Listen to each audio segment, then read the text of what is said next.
Could Saudi Arabia be a conduit there? And I raise this point not just because of the relationship that you've grown with Russia over the last few years as a member of OPEC+, but you also have a very strong relationship with Beijing, and half of their oil supplies come from Saudi Arabia and other Gulf Arab countries. So it leads one to wonder if Saudi Arabia couldn't really be an interlocutor in some of these conversations, some of these problems where you have West versus China, Yes. West versus Russia. Yes, What is the Saudi role in your view? We try to do that, and because of the importance of it. We are a player on the global economic system, and we are a player in the global political system.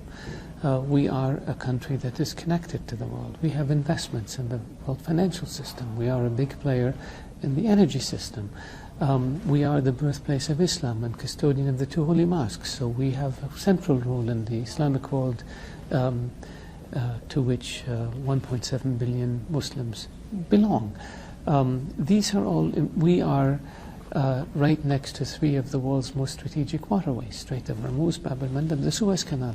We straddle virtually three continents, Asia, Africa, and Europe, so we are important as a transportation hub. So what happens in the world has an impact on us. Stability and security in the world means you have the ability to trade and prosper, and we benefit. Instability in the world means you disrupt trade and commerce, and you diminish prosperity, and it impacts negatively on us. Wars are terrible. They're the worst in terms of impact for trade and investment and prosperity. So we have been reaching out and engaging with Russia and with Ukraine to try to see if we can find common ground, and we have done this also in partnership with our GCC allies. We have done this in consultation with our Western allies. Any progress? You have to keep trying, and I think a number of other countries have tried, and we can't give up. We have to continue to see what we are available. We can't force a settlement on either sides, but we say to them, look, we're a country that has good relations with both sides, and we are prepared to act as a bridge or a facilitator for you to try to overcome your differences through negotiations rather than through warfare. So that's in terms of Ukraine. In terms of the issue with China, we have, again, we see that the conflict with China is disruptive to the world, and we believe that we want to make sure that there are no misunderstandings or miscalculations that end up leading to the law of unintended consequences.